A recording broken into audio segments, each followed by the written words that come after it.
अच्छा जी। अस्सलाम वालेकुम, कैसे हैं आप लोग? I hope that you are all doing fine.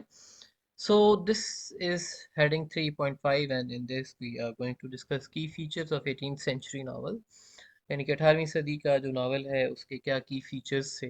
तो मेन फीचर जो है जो इंग्लिश नावल का है या जो 18th सेंचुरी इंग्लिश नावल है उसका रियलिज्म। ठीक है, रियलिज्म जो है ये वो नावल हैं कि जो कि रियलिटीज ऑफ द सोसाइटीज उनको डिस्क्राइब करते हैं। ठीक है, और इस किस्म की स्टोरीज हैं जो कि रिलायबल नेचर की हैं। ठीक है, विलियम शेक्सपियर की स्टोरीज जो हैं वो अननेचुरल दिखाई देती हैं। अगर हैमलेट को देखें तो गोस्ट की अपीयरेंस जो है, मैकबेथ को देखें तो विचेस उसके अंदर अपीयर होती हैं। ठीक है, इसी तरीके से बाकी उसके जो प्लेज हैं वो तकरीबन मतलब कि रियलिस्टिक दिखाई नहीं देते।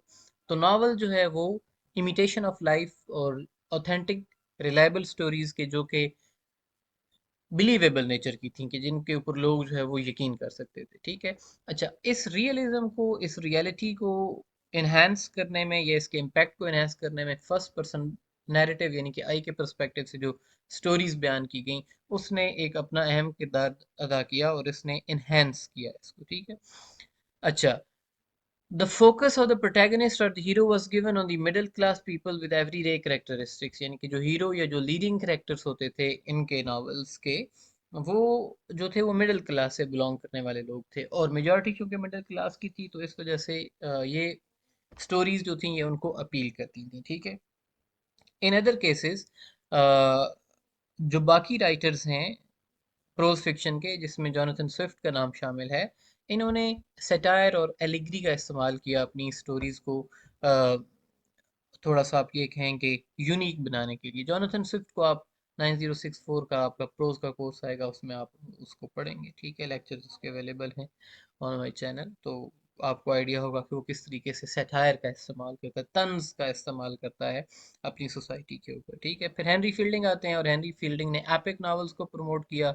इवन के जो जोसेफ एंड्रयूज है, it is known as comic epic in prose. और रिचर्डसन जो हैं, रिचर्डसन के novel epistolary form, epistolary style यानी कि एक साथ की सूरत में लिखे गए। ठीक है, और डैनियल डेफो के वर्क्स में भी हमें रियलिज्म दिखाई देता है। ठीक है, जॉनसन स्विफ्ट का नाम आ गया कि वो सटायर के हवाले से मशहूर है। ठीक है, तो इस तरीके से मुख्तलिफ राइटर्स ने मुख्तलिफ चीज़ों के साथ एक्सपेरिमेंट किया और ये चीज़ें with the passage of the time English novel का हिस्सा बनती चली गई। ठीक है, एक और चीज़ जो कि एक स्टैंडर्ड इंग्लिश नावल जो कि उस टाइम पीरियड के अंदर लिखे जाते थे वो हैप्पी एंडिंग है। ठीक है, मतलब कि 18th सेंचुरी में आप चले जाएं, जेन ऑस्टन के नॉवेल्स देख लें, जोसेफ एंड्रयूज को देख लें, majority of the English English novels जो हैं दे हैव हैप्पी एंडिंग, यानी कि उनके अंदर जो उनका इख्तिताम होता है वहाँ पे हीरो हीरोइंस जो हैं वो आपस में मिल जाते हैं, यानी कि जितनी भी गुत्थियां होती हैं सुलझ जाती हैं वो। ठीक है, और एट द एंड जो है वो एवरीथिंग इज रिजॉल्व, और हैप्पी एंडिंग मैरिज की फॉर्म में होती है। ठीक है,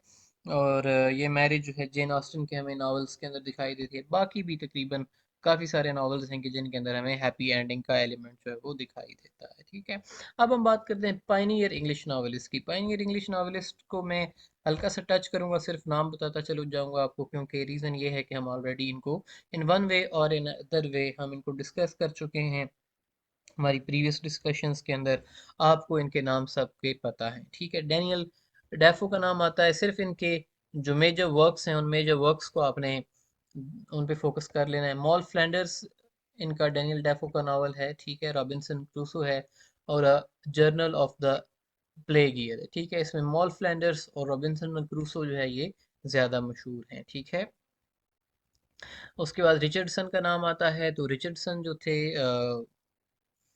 जर्नलिस्ट थे, जर्नल्स में ये लिखते थे और एपिस्टलरी फॉर्म के अंदर जो है वो अपने नॉवेल्स को लिखा करते थे। ठीक है, जो इनका पीस ऑफ वर्क मशहूर हुआ वो पैमेला या फिर वर्चू रिवॉर्डेड था, जो कि अक्सात की सूरत में, और वो पैमेला के लेटर्स की फॉर्म में लिखा जाता था। ठीक है, और इसमें पूरी स्टोरी जो है वो पैमेला के पर्सपेक्टिव से डिस्क्राइब की गई है। ठीक है, पैमेला जो है शी इज़ यंग गर्ल जो कि अपने वर्चू को प्रिजर्व करती है। उसका मास्टर जो होता है वो उसको सीड्यूस करने की कोशिश करता है, लेडी बूबी या मिस्टर बूबी, मिस्टर बी के तौर पे उसको रेफर किया गया है नावल के अंदर। और शी वो रेजिस्ट करती है, और उस रेजिस्टेंस का रिवॉर्ड आखिर में उसको ये मिलता है कि उसको उसकी शादी होती है उसी मिस्टर बी के साथ, ठीक है।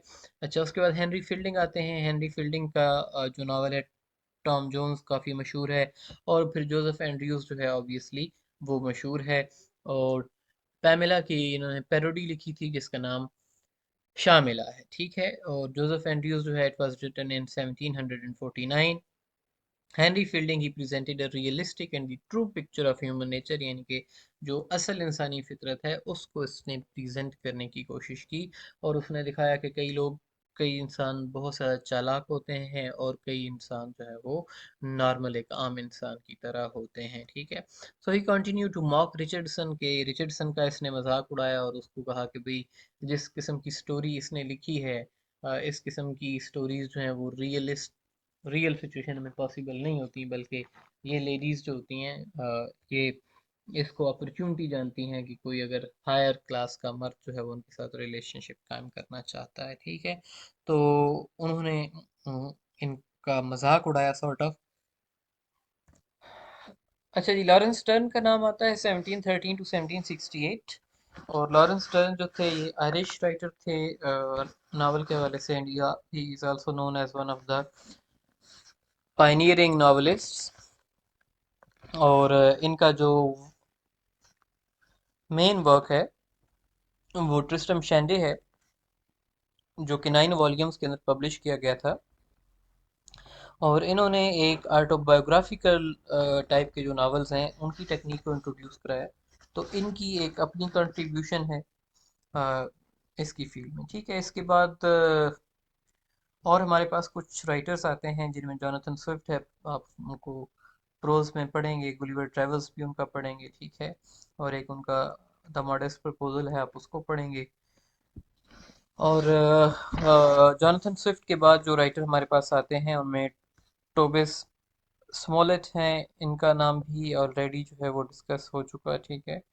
तो आप इनके नाम से भी वाकफियत रखते हैं।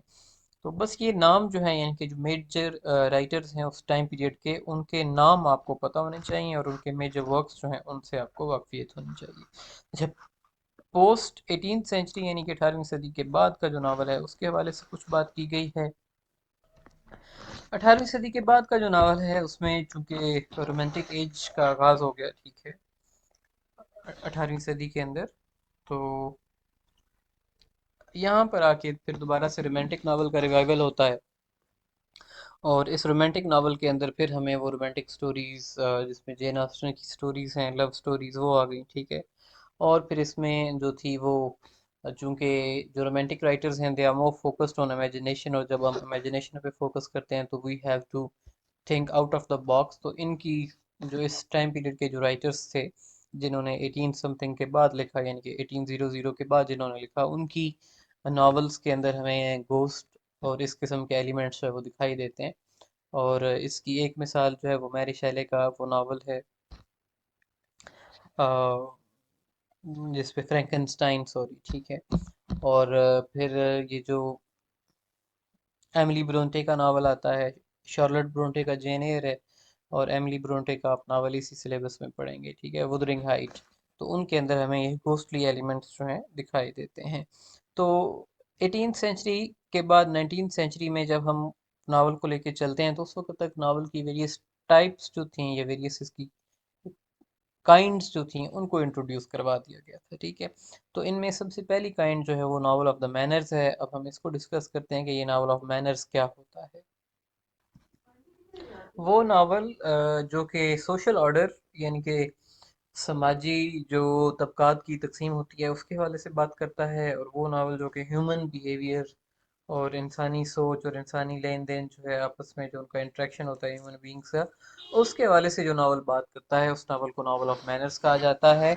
जेन ऑस्टन के जो नावल्स हैं वो नावल ऑफ मैनर की कैटेगरी में आते हैं। इनका novel sense and sensibility, pride and prejudice आप इसके सिलेबस में पढ़ेंगे।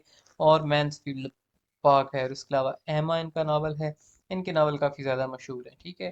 तो जेन ऑस्टन ने इस किस्म की एक तो वो फीमेल के हवाले से जो है इन्होंने फीमेल वॉइस जो है वो उसको अपने नावल्स के अंदर रेज किया गया, यानी कि औरतें किस पर्सपेक्टिव में सोचती हैं, वो किस पर्सपेक्टिव में माशरे को देखती हैं, वो सारी चीज़ें हमें इनके नावल्स के अंदर दिखाई देती हैं। तो जेन ऑस्टन जो है, इनके नावल्स जो हैं वो नावल ऑफ मैनर्स में आते हैं। इसके बाद सर वॉल्टर स्कॉट आते हैं हमारे पास। वॉल्टर स्कॉट जो हैं, ये इन्होंने हिस्टोरिकल नावल जो है उसकी जॉनरा की बुनियाद रखी थी, ठीक है।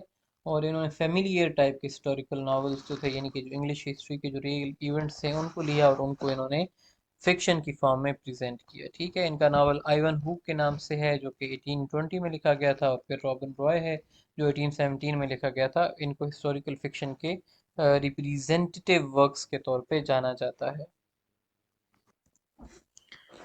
जी, तो हिस्टोरिकल नावल के बाद आते हैं क्रॉनिकल नावल्स। क्रॉनिकल नावल्स जो हैं वो यूजुअली किसी चाइल्ड की डेवलपमेंट की स्टोरी जो है, इसको बिल्डन रोमान नावल भी कहा जाता है, खैर, लेकिन ये लेंथी नेचर के होते हैं, जो कि एक चाइल्ड की डेवलपमेंट इनटू एडल्टहुड और उसकी पूरी स्टोरी को बयान करते हैं। और बाज़ बात ये होता है कि एक कनेक्टेड सीरीज ऑफ इवेंट्स होता है, जो कि सेवरल नॉवेल्स पर मुश्तमिल होता है। क्रॉनिकल्स ऑफ नार्निया, आप में से किसी ने मूवीज देखी होंगी, जो कि एक ही स्टोरी का तसलसल है, जो कि आगे बढ़ा उसको बढ़ाते चले जाते हैं। अच्छा, एमा 1815, जेन ऑस्टन का मैंने आपको ऑलरेडी नाम बताया, जेन एयर का भी नाम बताया। तो ये दो एग्जांपल्स जो हैं ये इस कैटेगरी के अंदर आती हैं। इसके बाद गॉथिक नॉवेल्स आते हैं। गॉथिक नॉवेल्स जो हैं, ये वो फिक्शन है कि जो कि जिसका आगाज होरेस वालपोल यानी कि इनका कास्टल ऑफ ओट्रांटो जो है वहां से हुआ।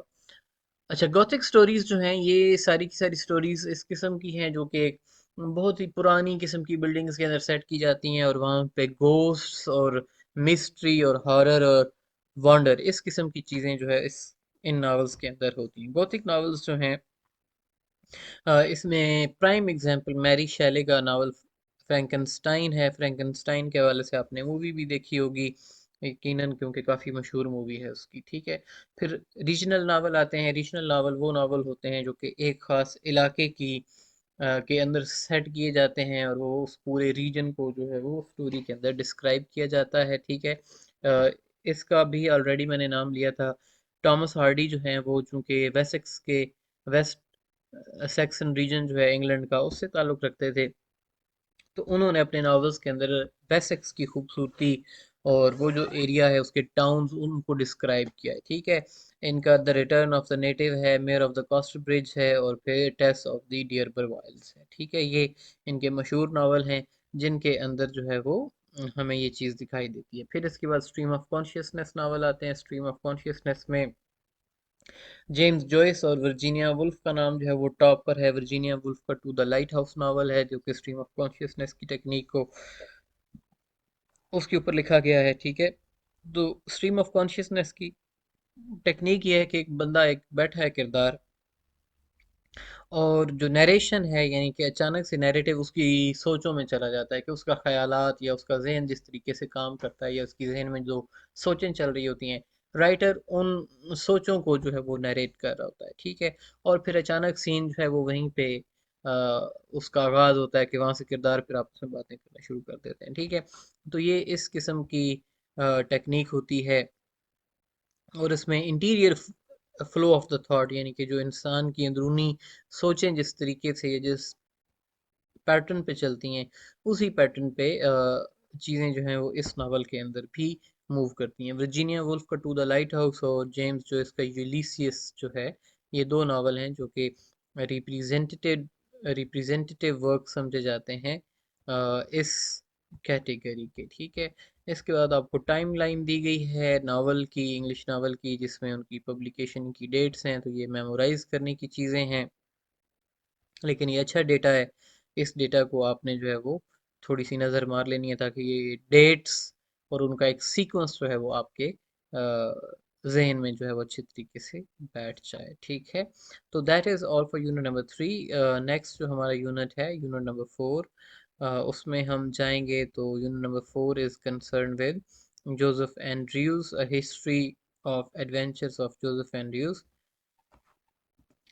And his friends Mister Abraham Adams. इसको हम इंशाल्लाह जो हमारी नेक्स्ट वीडियो है उसमें हम इसको यूनो नंबर 4 को डिस्कस करेंगे, ठीक है।